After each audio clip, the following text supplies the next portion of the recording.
This is the Besotted Pride of West London podcast.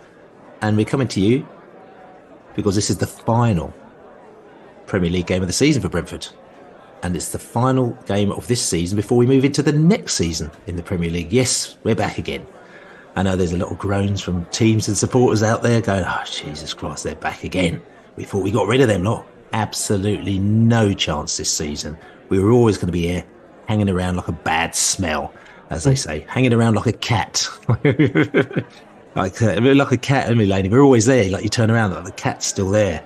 Like, you know, really pissing people off. But that's what we do. Well, we don't do it deliberately. We just do it because some people just don't like what we do. But we're very happy. We're back again. We've had a very good week. My name's Billy Grant. I'm sitting here in the virtual joint with my man, Laney, in the place. How are you? Yes, I'm good, mate. Yeah, well, what a cracking weekend we had last weekend in Bournemouth on the sunny English Riviera. It was a memorable couple of days we had.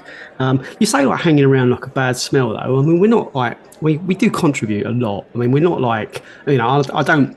If any fans of these clubs like take umbrage to this, I do apologise. But you know, like Bolton's and you know, to a certain extent, Burnley the last time, and you know, Wimbledon. You know, team they hung around playing some really like pretty unattractive football, and you know, I feel we contribute more than that. But there you go. And if people don't like us being there, I think it's brilliant. I love upsetting those kind of people. Well, I think this is more what I'm talking about rather than the smell relating to the football that we're playing. I'm thinking the fact that bad smells, you know what it's like when a bad smell is there, it is just there. And we have been hanging around like a bad smell. You saying I smell? You saying I smell, Bill?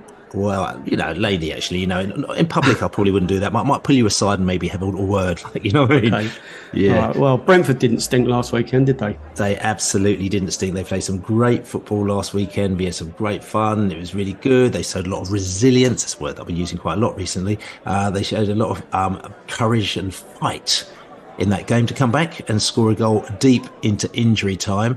Probably the most upsetting thing about that is that they scored a goal deep into injury time, and we'll talk about this a little bit later, but the Bournemouth fans weren't really that upset. It's quite good when you do that, when the opposition fans get really upset, but they didn't kind of really care because they were sort of kind of happy to be there as well. They're kind of probably like we were last season. We were like, hey, we're a night for the league, and like, this is really good, isn't it? And they were just happy to be there. Whereas, like, if you'd done that at somewhere like Leeds, I mean, they'll be foaming at the mouth. I wasn't going to mention Leeds today, actually, was I?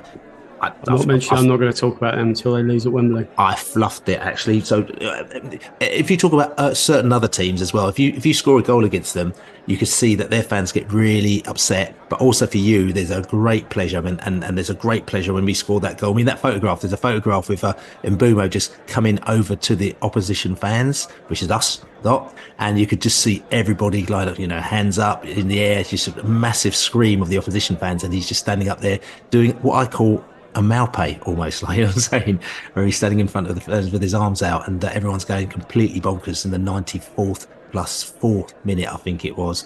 And what a feeling, eh, Yeah, no, it was a great way to finish off. You know, I thought the first goal, I thought Brian Mbumo's goal had won it, but they went straight up the other end and got a goal, and I thought we'd have to settle for a draw, and then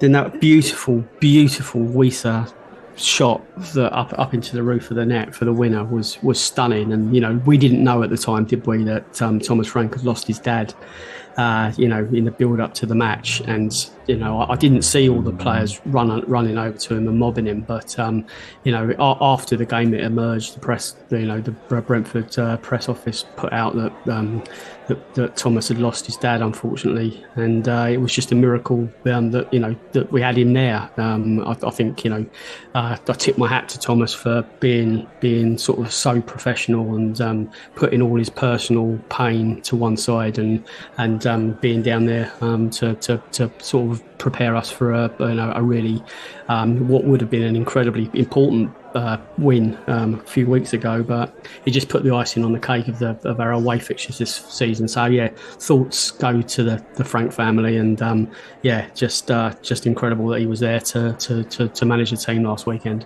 Indeed, and we'll talk about The Bournemouth game even a little bit more, a little bit later, because plenty to talk about in that. And also we'll go to the fans who had a right good rollicking weekend by the seaside, and we'll probably have to hear like all their tales, or maybe not hear their tales, as the case may be, which is all good. But there's a few other things that happened as well. First of all, it's the end of the season, and if I remember rightly, Laney, it was the end of season awards, and it's really funny because every year that the end of season awards comes, we kind of get prompted to think, hold on a second.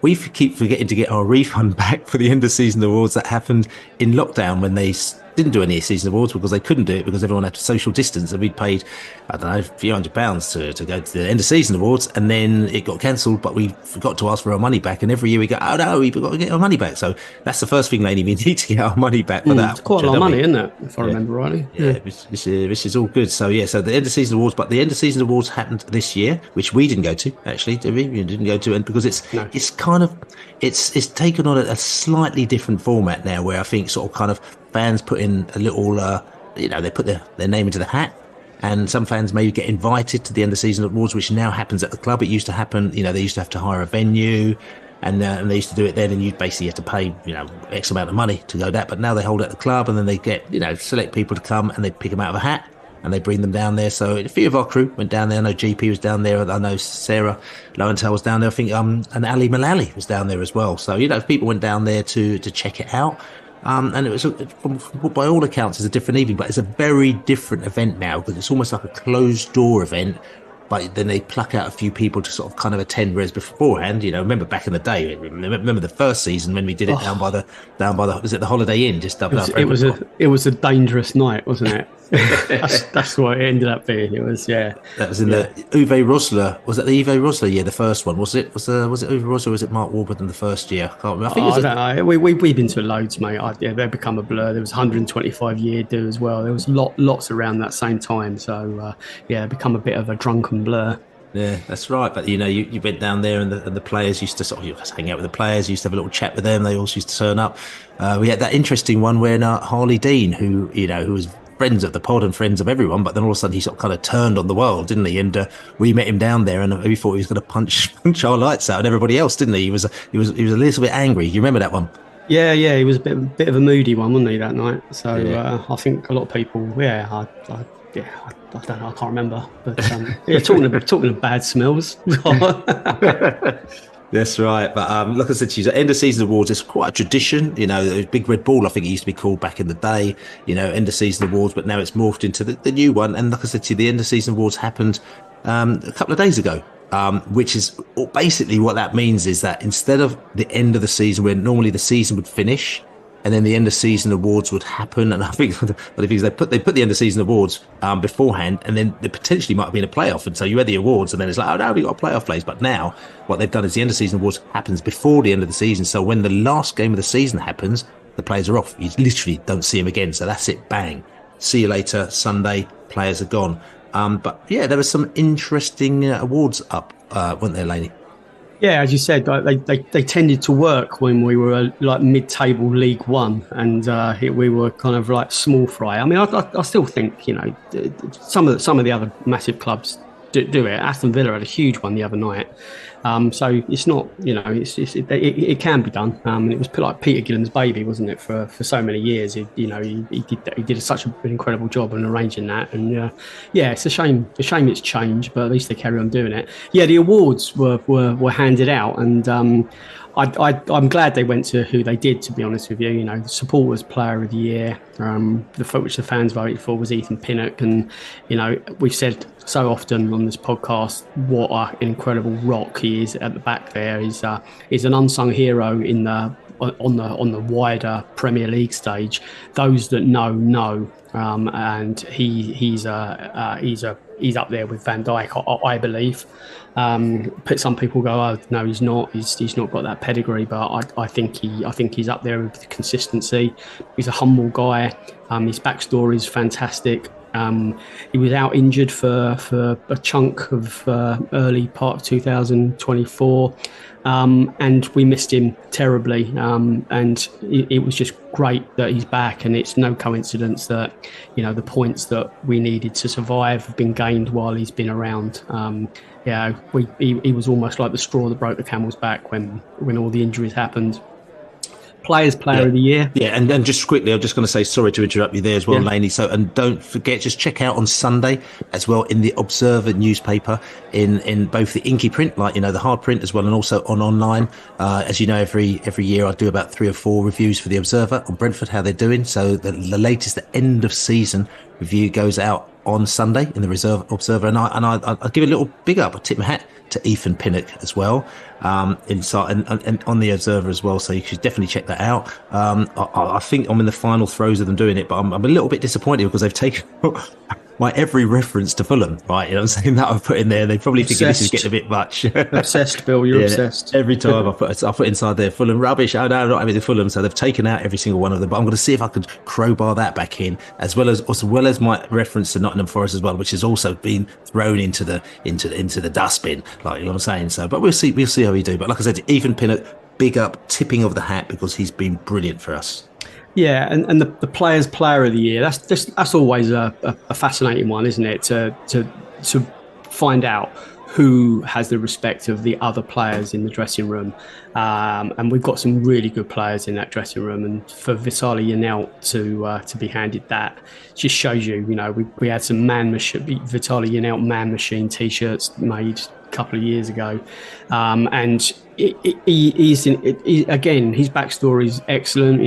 We paid such a little amount for him, and the return on investment for him has just been like through the roof. He's been literally all over the place. I think he's played centre back, left wing back. He's played like number 6 role, played in number 8 role. He's consistent. He's versatile. I do get a little bit tired of people just pointing out all the things that some of our players aren't. He's not this, he's not that. We need a complete new midfield. We need tweaking. We do need a boost during the summer. But we've got fundamentally a more than adequate Premier League football team, and in a season where we don't get these injuries, I think we're at least where Bournemouth are this season, if not higher, and we'll be pushing for it into next season. Thomas Frank's already spoken about that. There's a really good interview with him this week where he just speaks about just not being there to make up the numbers. He wants to be sort of pushing and building, and it was frustrating. But Janelt has stepped in when he's been called upon this season, and he's been called upon a lot. Norgard was missing for a chunk, and Jensen's been missing for bits, and I'm surprised. We'll see when the Euro squads come out. If he's not in the German squad, they must have an incredible team, because he's proved how good he is for years now. So your thoughts on Vitaly Janelt, Bill?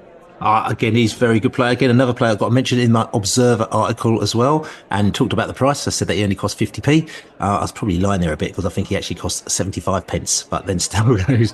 But I think he's a great player. He's, tell you what it is, right? It's reliability. When you're a manager, and listen, I know a lot of people, I'm bringing sort of kind of Southgate into this as well, and people go, why are you bringing them into it? And I can see sometimes what he does, where he goes for the safety option, where sometimes you go for something what and something's going to be reliable, where you sort of almost can count them every time. Sometimes you want to have players in your side who will always be a sort of kind of 7 or an 8 out of 10. Or maybe even a 6 or a 7 out of 10, but then might go to a 9 or a 8 or a 9 at some stage.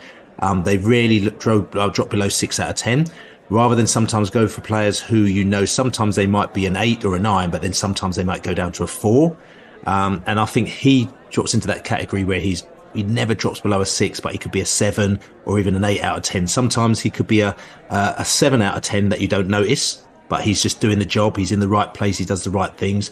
And for managers, that is something which is honestly, it's truly, it's just something which really kind of sets your heart at ease. because you just know that you put that person there and they're going to do a job. Yes, you might bring somebody else in who might be more creative or maybe a better, I don't know, tactical, or, could do things that better when they're on top of their game. But sometimes you just need to have a reliable player in there, and that's the type of player that he is. And also the fact that he plays in, as you said, so many positions. It's just, you can't even say how much that is worth. We're talking about Brentford's injuries, which we've talked about a lot this season, but part of the reason why we've got through our injuries is because we've got so many players who are so versatile. A lot of these other teams who are moaning about injuries, they don't have the same versatility in those players, so they haven't dealt with it necessarily so well. Yes, they go out and buy 80, 90 million pound players and they bring them off the bench. But for us, we've had to use the same players that we've had and move them into different positions. So players like Yanelt become absolutely crucial at times like this because, basically he becomes the heart of what Brentford is all about. And of course we'd love to go out and buy a 50 million pound player that we stick on the bench. And the irony, and we'll talk about him in a minute now, that Thiago could be one of those players that we've paid 32 million pounds for. And then we have to end up sticking him on the bench because, he becomes a squad player for various reasons, which we'll talk about in a minute. But, that's a nice luxury to have, but we haven't got that luxury at the moment now. So the players that we got are doing fabulous.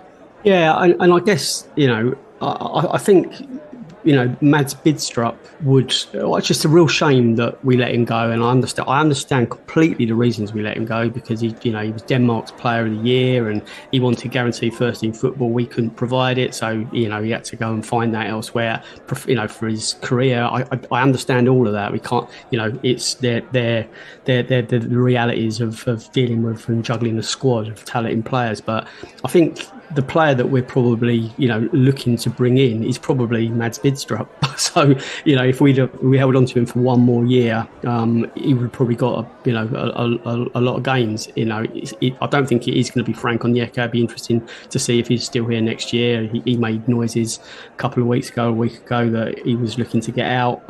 He's not feel like he's getting his chance. He had a really good AFCON, so at least we might get our money back, if not make a profit on him. So yeah, there is work and there is tweaking to do in the midfield, 100%. But Yanelt, Yarmouk,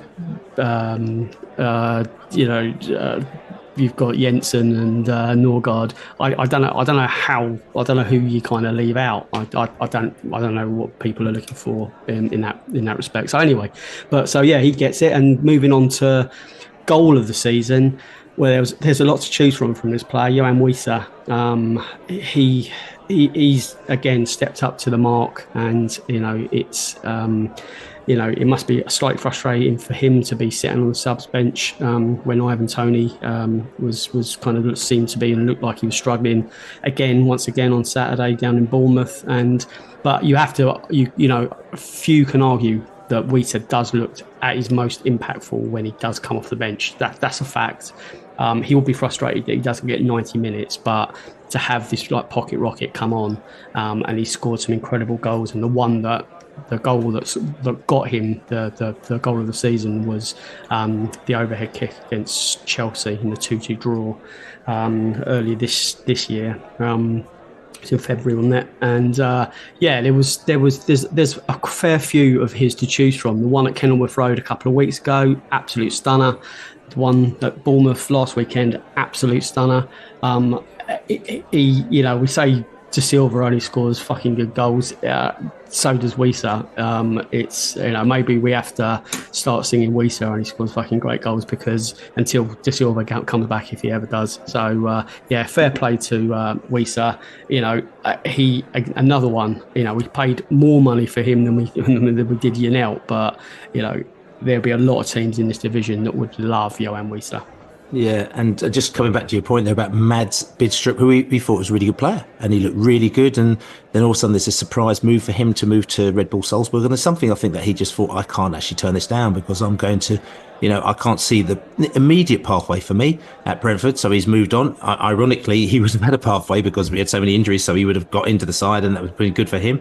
But he's played, what's it, 20 plus 31 games actually for Red Bull Salzburg as well. And he also played 4 games in the Champions League as well this season, which is something that he can turn around and say that he ain't going to get with Brentford, even though they didn't do particularly well. They didn't win a game in the Champions League, and they got knocked out sort of straight away. But still, he's got experience and got good experience as well. He scored a couple of goals for Salzburg as well in the last couple of games. So he's doing all right and he's put himself out there in the market. And to be quite honest with you, that he's undoubtedly worth more now than he was when we sold him to him. So again, it's just one of those things where it's a bit of a shame. It's a bit of a timing thing.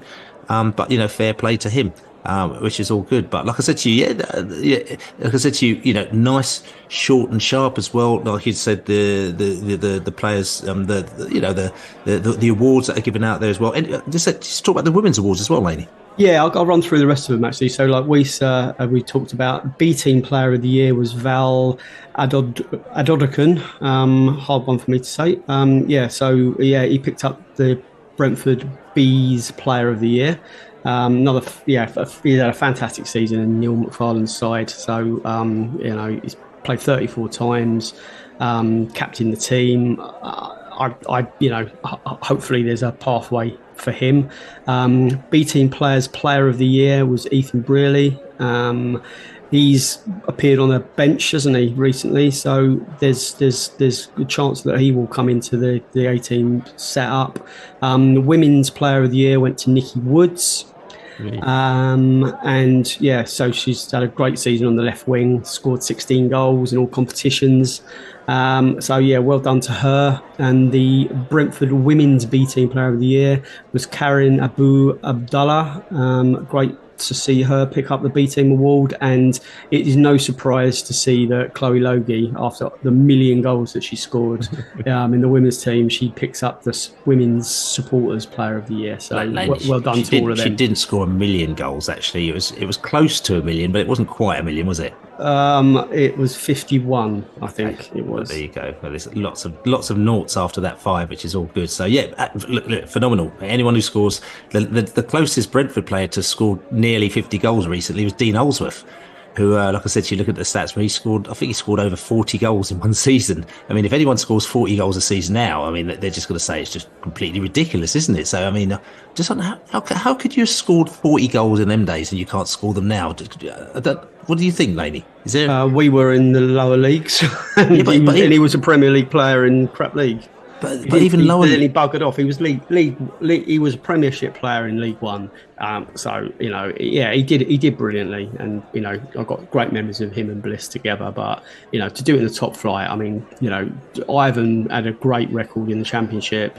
He scored 20 odd goals at the turn of the year, didn't he? In the season we came up, and and he scored 20 last season. So we Ivan's pushed those records as well. But for Chloe Logie, she scored 87 goals in the last 2 seasons. That's just like crazy for an 18-year-old. So it would be hard to keep hold of her, I would have thought. Yeah. So I mean, it's just. I mean, you're talking about that. There's there was one guy that scored 59 goals in 37 games, right, for Middlesbrough. Right, I mean, this is back in the day as well. So I just want to say to you, there's a lot of goals being scored in the lower leagues. Who's that? George Hardwick? George Camsell, I think his name was. Okay. Yeah, so he scored. There's a lot of goals being scored. I mean, even in our day, there were people, some of the big players, they scored like over 30 goals, 30, sort of 32, 33, 35 goals. It wasn't unusual. And I'm just wondering whether or not it's difference in fitness, playing style, the fact that you go more direct, the goalkeepers weren't as good. I don't know. I'm just quite interested. Yeah, there's a guy called Pongo Waring as well that scored a ridiculous amount of goals for Aston Villa, and obviously Dixie Dean and players like that. And it's proper strikers. And you look at some of the players that played for England back in the sort of 30s, 40s, 50s, 60s. Jimmy Greaves in particular. Their goals. If you didn't score more than 1 goal a game in an international, you didn't get picked. It was.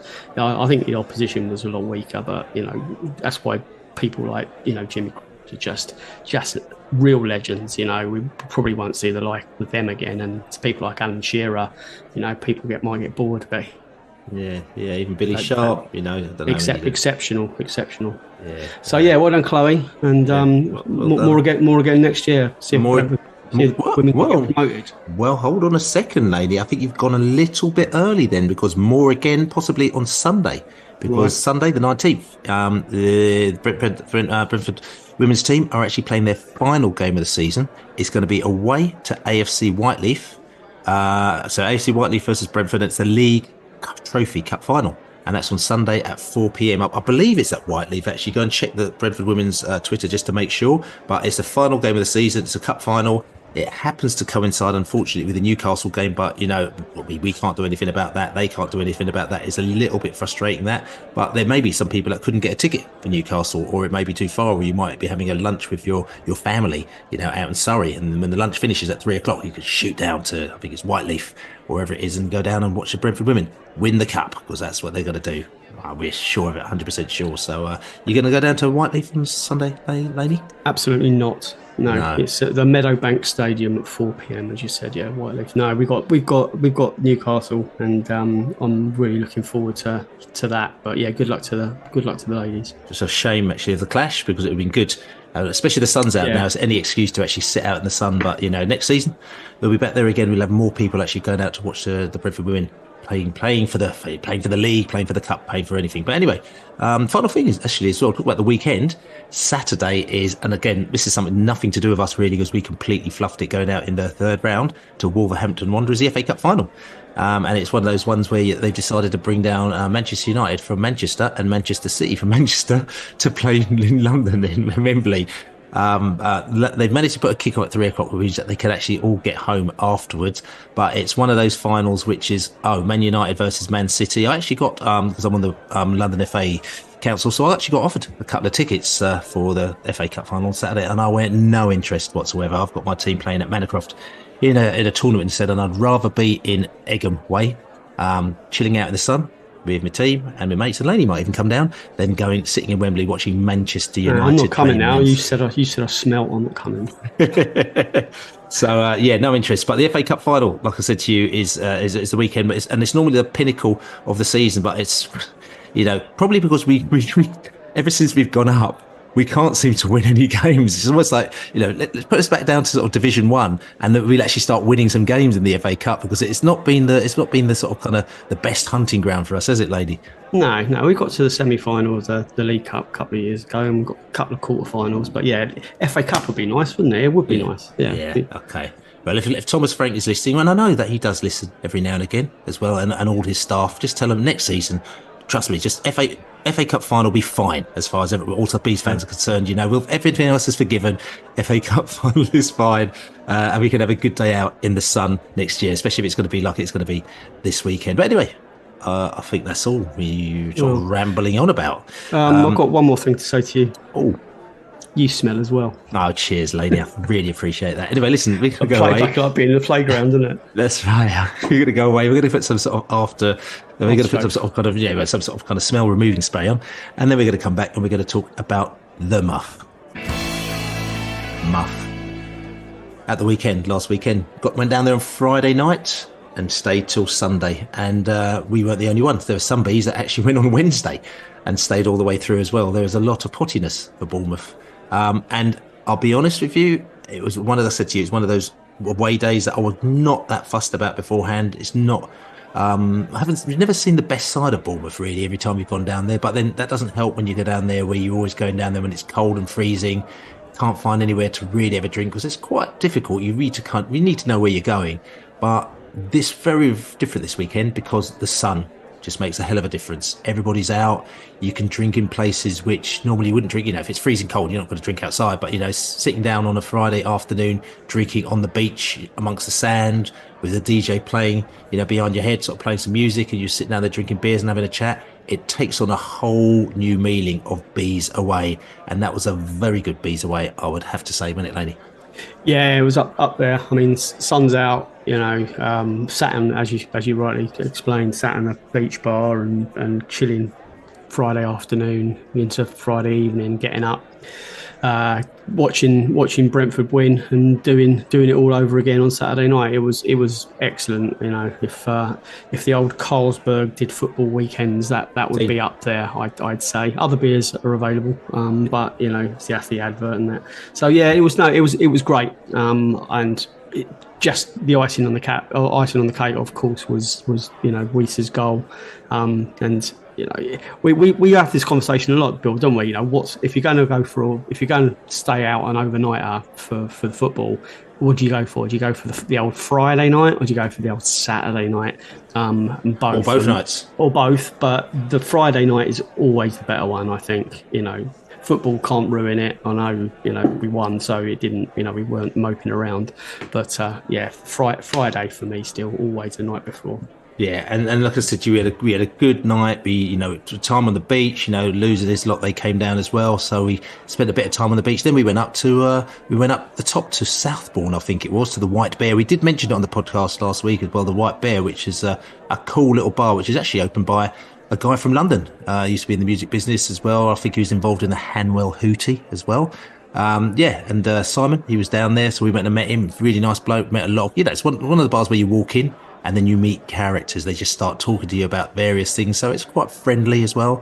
I bumped into Jay Ratchet. If anyone's in the old Soul Boy scene as well, the old original kind of Bump and Hustle crew. Bump and Hustle was a big night down in Bournemouth, which was run by a fair set of characters, and it was the one place that used to come down to from London to listen to the music that I used to be, I was into, like, I'm saying, the old R&B scene as well. So it was a big night. So Jay Ratchet, I'd heard of him, and I probably met him once, I think, but bumping into him in this place as well, which was nice. So yeah, it was a character fest, and the funny thing is also bumping into Graham Poll. We talked about that on the post-match podcast as well.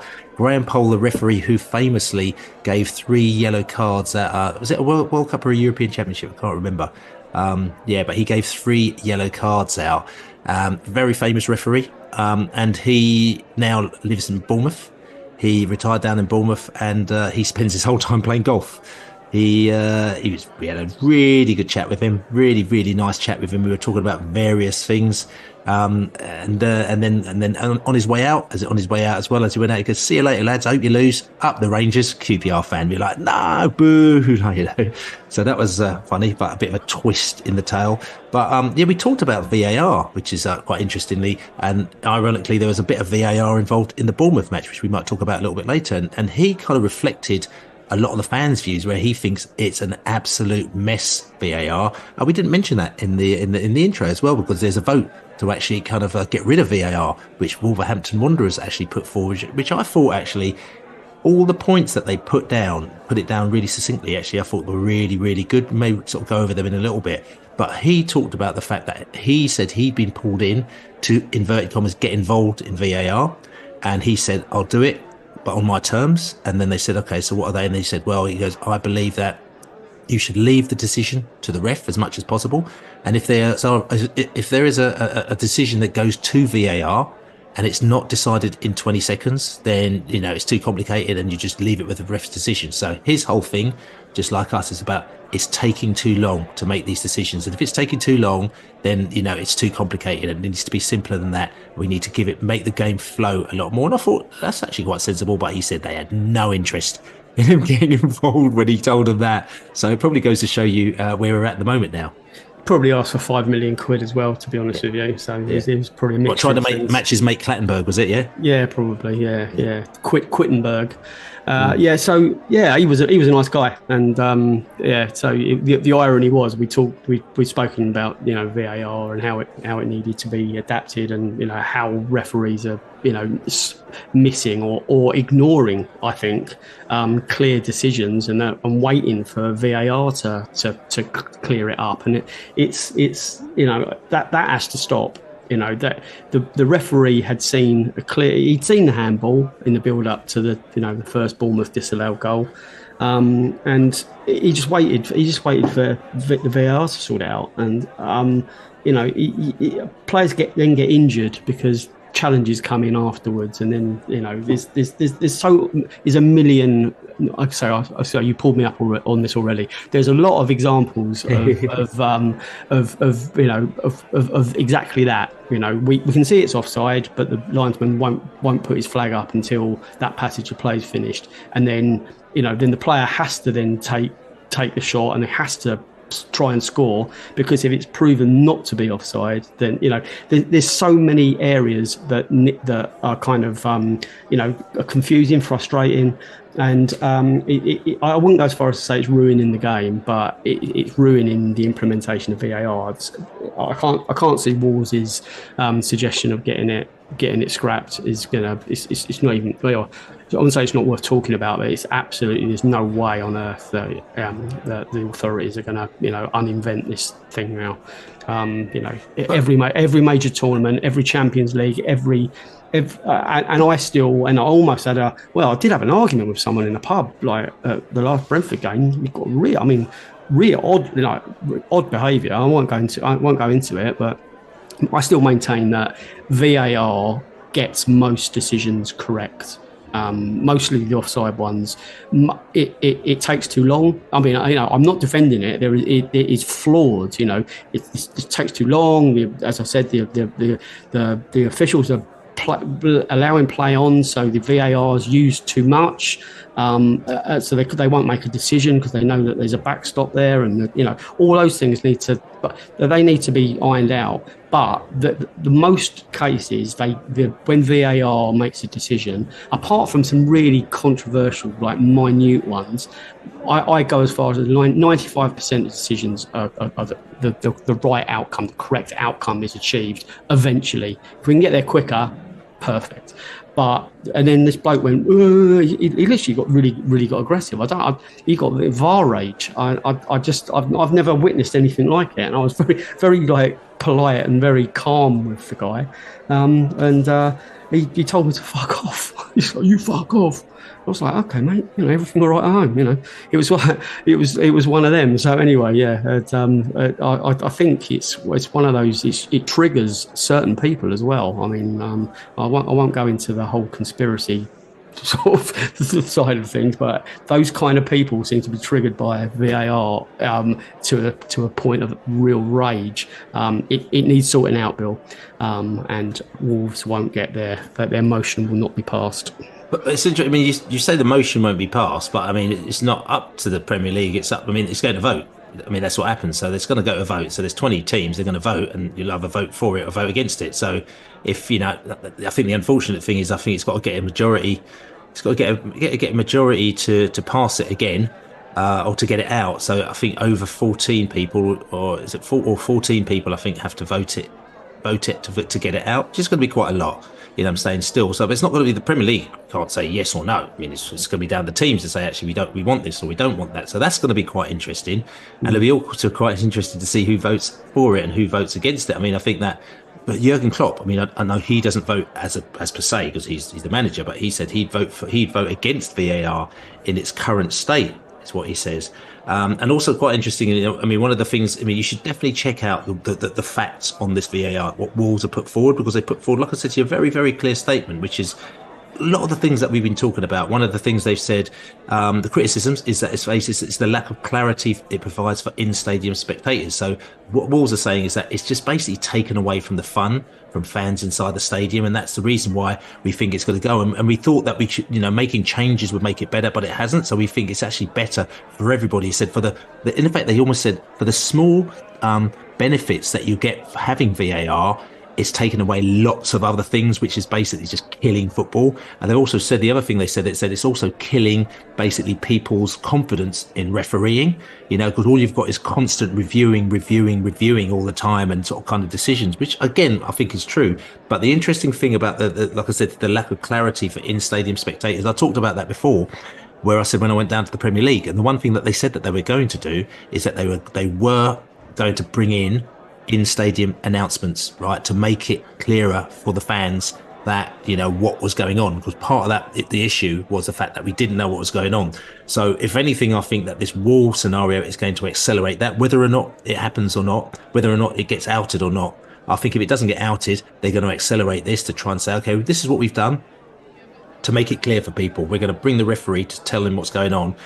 They did also talk about the idea of possibly even you hearing the audio within the stadiums as well. That was sort of kind of like maybe or maybe not, but maybe they might accelerate something like that. So because you hear all those things, which is good. The only things I'll say about things like that, again, the problem that you have when you have things like that, though, is that you still have it longing it out. It just makes it longer. Oh, we've got to listen to the audio. It's going to be longer. And I think the main thing that fans would like is quick decisions. And so I think the poll theory, and I've got to call it now the poll theory, of like decisions in 20 seconds. And I know a lot of the Besotted crew have actually mentioned that as well. I think that's one of the best things. It's like, if it's not obvious, if it's not, offsides, where they're sitting down, they're spending 5 minutes trying to ratify if it's offside or not, it's obviously not that important, you know what I'm saying? Because it's so minuscule, it's not that important, but they're spending too long trying to get things right. And let's just get rid of that. And let's just say, just chill out, have bigger tolerances, or if not, just scrap the whole thing. The thing that I 100% agree with what Wolves have said, the way they've phrased it, that when they've turned it, is that they've said that VAR has caused, the implementation has caused an erosion of trust.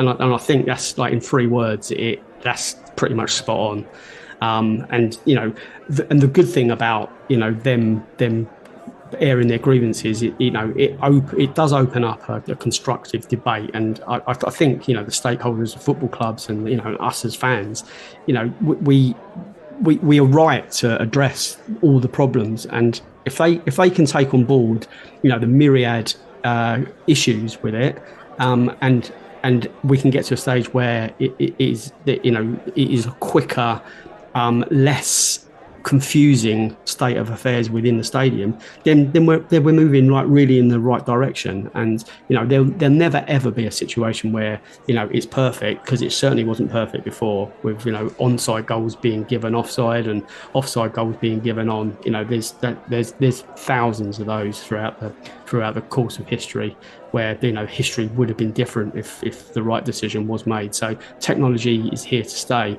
but the system itself has to improve. Yeah, and also I like Wolves' sideways dig at Nottingham Forest as well, where and they put it in really kind of like really good language, where they basically said also, what has happened with VAR, it has fueled a completely nonsensical allegations of corruption, right, as well. So I like that. It's almost like, VAR, there's a lot of nonsense going on with VAR, and it is really rubbish, and the refs, they're not doing their job. However, there's been completely nonsensical allegations of corruption, which we've talked about, and it's absolutely true. It's nonsensical, and it makes certain people sound like madmen and madwomen when they go on about that. So if anything, the Wolves statement actually kind of just rids us of that, I think it's a very good thing.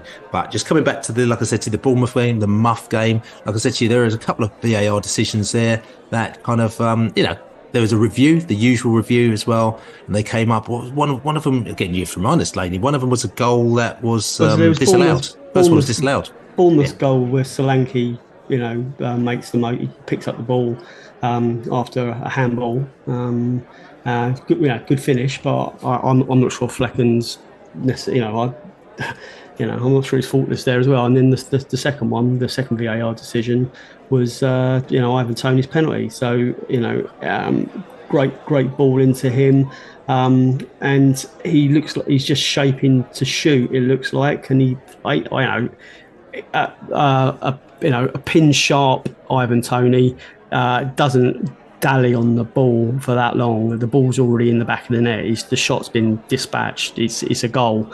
But Ivan is not he's not on top of his form at the moment, and he delayed, and it looks like it did look like the player, defender coming in behind him does push him over, but the referee was told to go and check the screen, and then he changed his mind. The referee had actually pointed to the spot, and we thought, oh great, Ivan's going to open the scoring here,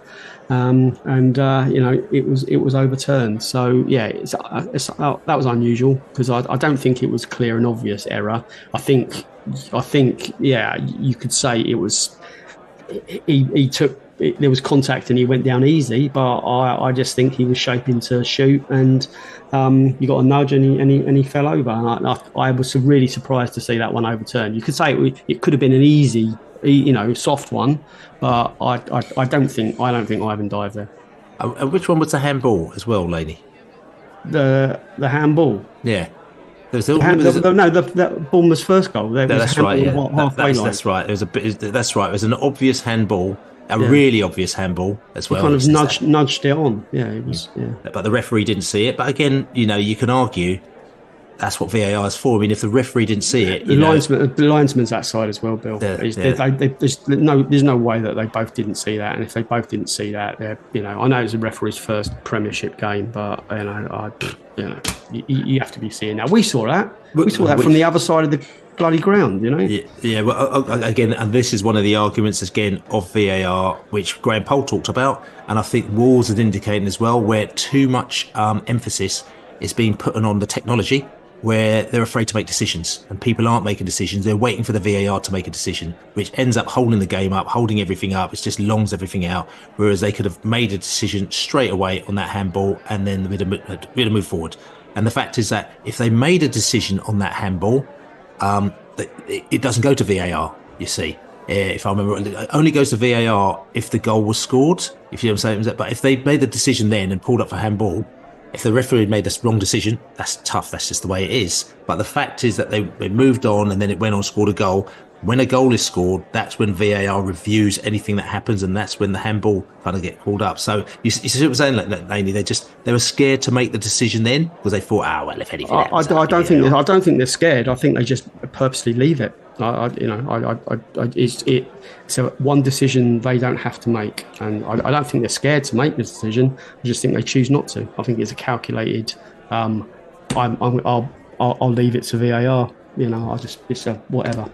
Yeah. So hopefully we don't get anything contentious in the Newcastle game on Sunday, Bill. I just want to be able to enjoy the rest of the season without kind of wishing for things that might have been. It's going to be, hopefully, I think.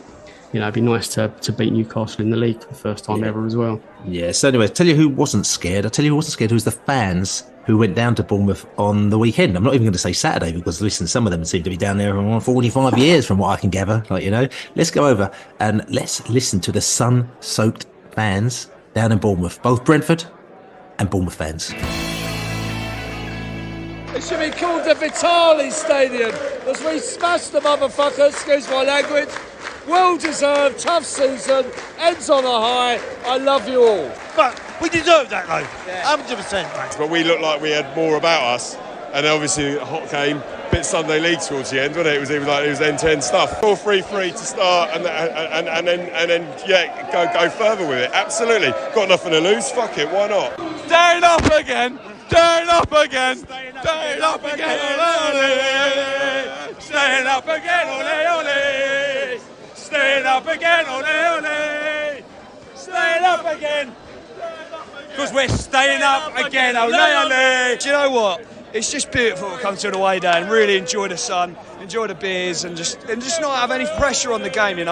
We just played well in those last 20 minutes, and we took it to him. And I think Frank went 4-2-4. Yeah, shoot the drummer. That's all I say, baby. But I love the way he brought four at the front almost. It's mad, isn't it? Four at the front, it's majestic. Certain games, don't sit back, don't wonder, just go for it. It's a point, go for it, and the bees did well. I like their approach to the game, I like the way they played the game, and I thought it was absolutely fabulous. And even though when we went up and then went back level, they never gave up. And it was very late in the season, it would be very easy to say, on the beach, let's call it a day. Yeah, go on you bees, they've done brilliantly.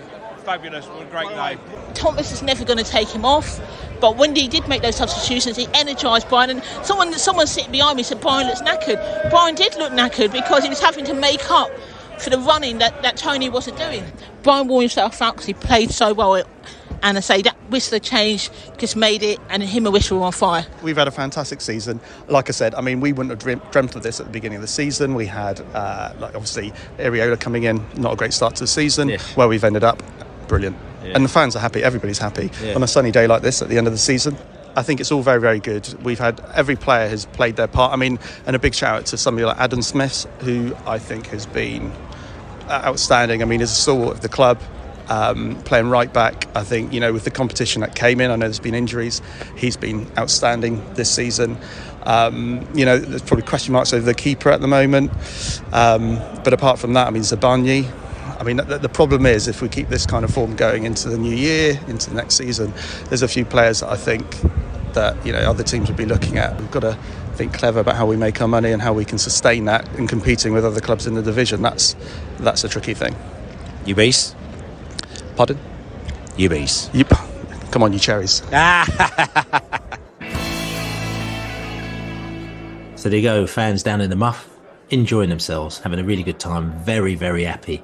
I don't know if you check it out, prideofwest.london, actually good post-match podcast. That was definitely worth checking out. Our final away podcast. There's all sorts of characters in there. There's even a policeman in there as well, a policeman that he spotted me coming into the match 20 minutes into time, actually. And you probably know I left on Saturday morning to go up and see the Panthers play. Barnet Panthers play their final game of the season. So I woke up after quite a heavy night on Friday night. But as you know, I don't get hangovers, which is probably quite good for me. Drove up to Ealing Trailfinders, got down there, 11 o'clock kickoff, played the game, won the game 8-0, won the league. The girls won the league. We had a good old celebration. And then I jumped in the car back and got back down to Bournemouth. Gratefully parked right by the stadium, got in 15 minutes into the game and missed nothing and saw the whole game. So it was a good day for me all in all, because girls won the league and Brentford won the match as well. But a policeman saw me sneaking into the game, and afterwards outside he goes, "Oi, yeah, you're a good luck when you are." He goes, they weren't doing very well before you came in, and then all of a sudden you went in and then they won. So I don't think it's all down to myself, to be quite honest with you, Mr. Policeman. But because he was a policeman, I didn't argue with him, because you don't argue with policemen, do you, lady? No. So don't say anything to the policeman. But anyway, so there's all sorts of characters there, and they were very happy right after the game. And like I said to you, we've talked about the match itself. I mean, listen, Brian and Mbumo, it shows you how much that we've missed that player. I mean, he caused problems. I mean, Bournemouth are actually, let's give credit where credit's due. Bournemouth were actually quite good, actually, don't you think? I mean, a lot of people sort of say they were sort of semi on the beach, but I don't think they were. I think they kind of gave as good as they as they got, don't you think? Yeah, they're all right. They've survived and deservedly earned their place at the top table again next year. They've had a really good season. I think we did really well against them. I thought we took the game to them. I wasn't particularly worried about their attack. I thought we looked pretty comfortable, to be honest with you, considering the season Solanke's had. And their goal kind of came out of where it just came to the wrong player, didn't it? Really, there was the ball. It was a really good cross, and Pinnock cut Pinnock out completely. If he's there, Solanke doesn't get his header in, and I think it was Reguilon that was kind of left to kind of try and stop, beat him in the air, and that's a mismatch.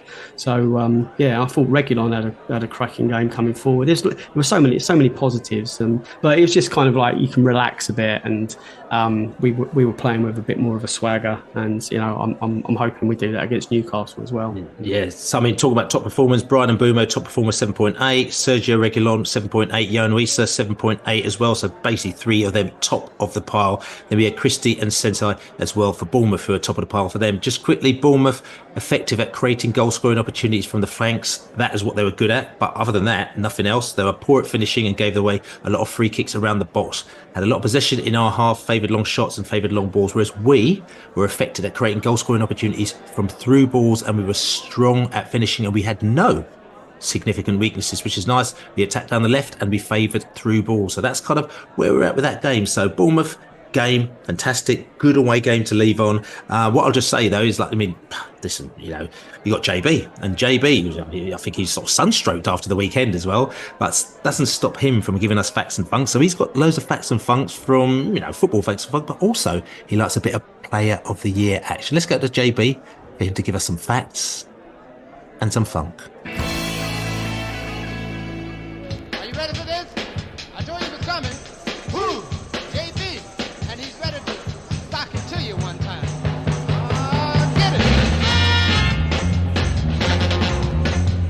Hello, Jonathan Birchall back again.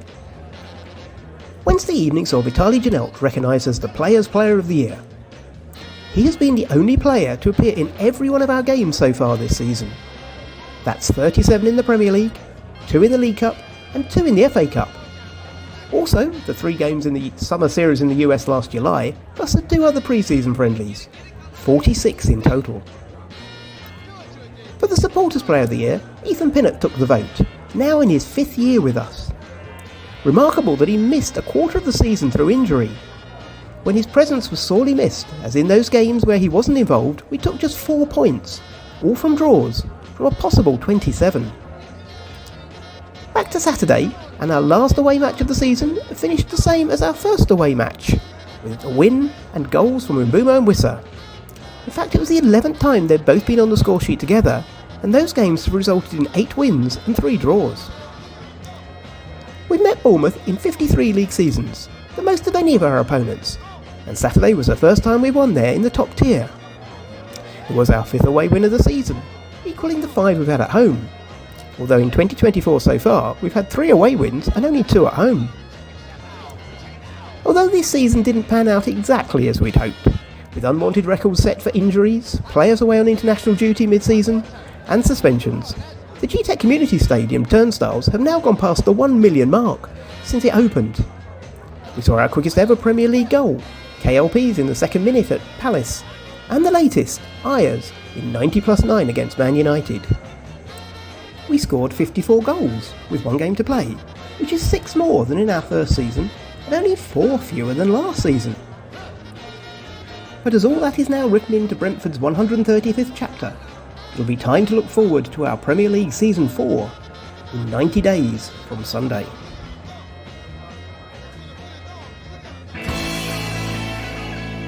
So there you go, JB with some facts and some funk. So we got the Gowler, stats and tactics from the Bournemouth game, and also looking forward to the Newcastle game. Hey, it's Jacob Gowler with Bees Breakdown. So for that Bournemouth review, I thought that their unconventional press gave Brentford some trouble. They won back possession high up the pitch a few times, but they just failed to take advantage of those sequences.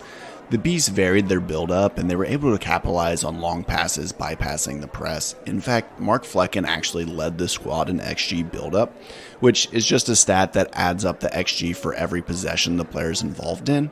And for reference, Bournemouth's keeper didn't record any XG build-up, so that just goes to show how instrumental Flecken was in Brentford's tactics, and his distribution was on full display for the first goal. He found Wissa in stride running down the wing.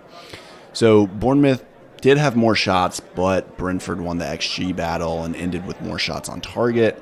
The Bees also recorded one of their lowest passes per defensive actions of the season, suggesting that their press was effective.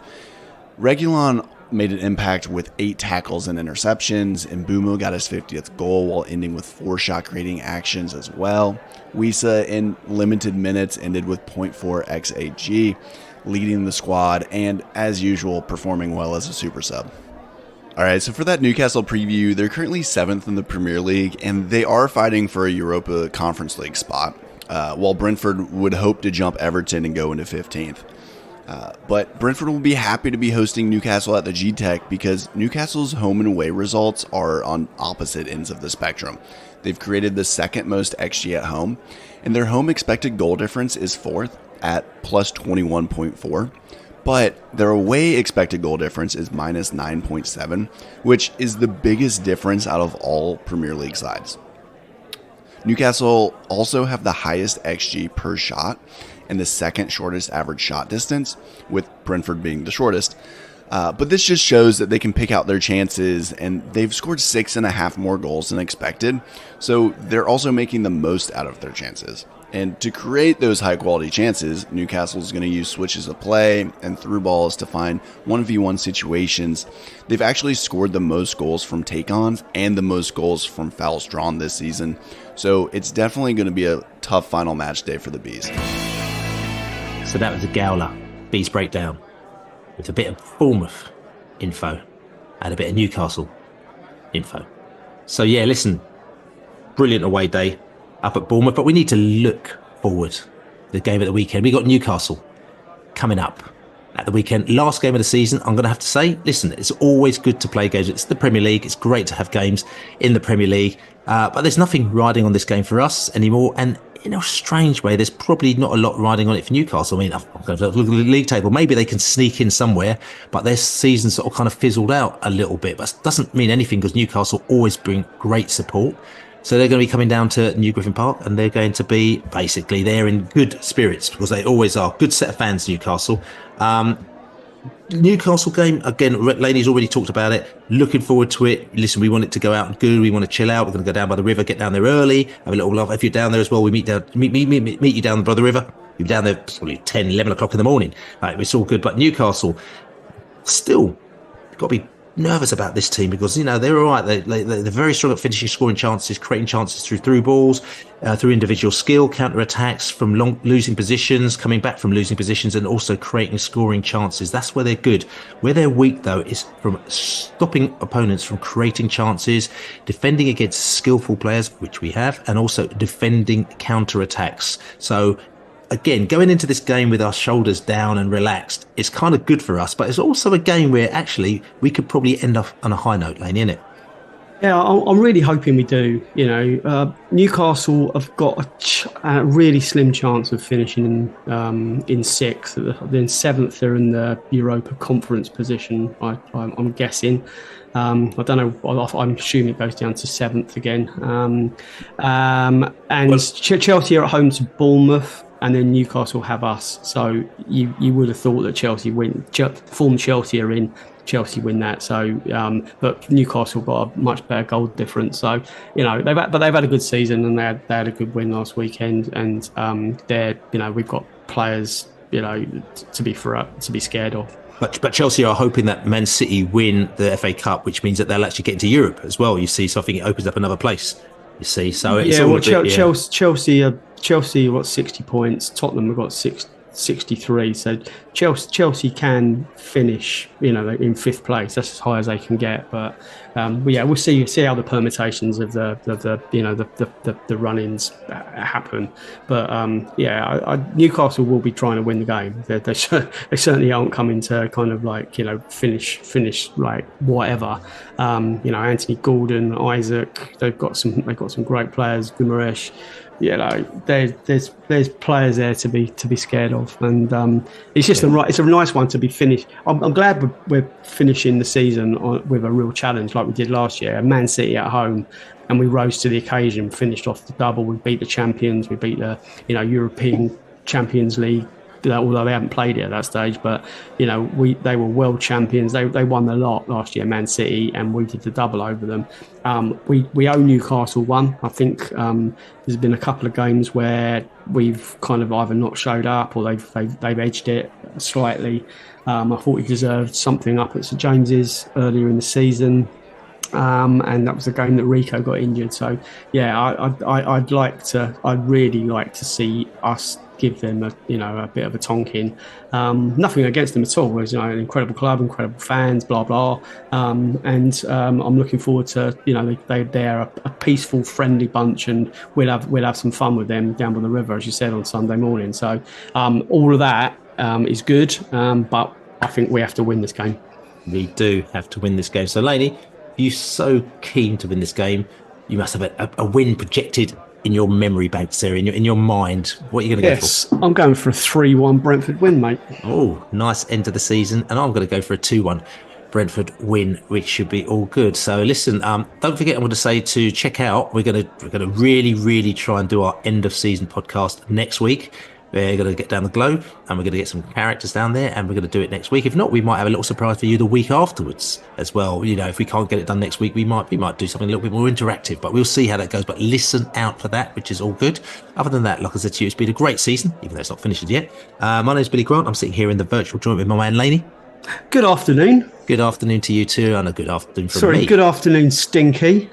He's smelling himself right up there. So, but listen, it's been a great season. It's been a great season for the Bees. Like I said to you, my Observer article, I've said, listen, the fact we didn't dip into the relegation zone with all the troubles that we've had means that, to me, it's actually a 9 out of 10er. I mean, as a season, it's been probably a 4 out of 10er, but for those reasons alone, the fact that we didn't get into trouble, it's become a 9 out of 10er, which means it's, in a way, one of our best seasons, because how would we do if actually we had all our players back? It'd be completely different. So, like I said to you, great season. Very proud to be a Brentford fan. It's been a great season itself. It's been great hanging out. We've had a few good away days, which is all good. But like I said to you, my name's Billy Grant. Come on, you Bees. Let's beat them Magpies. Go, Bees. The season. You stink.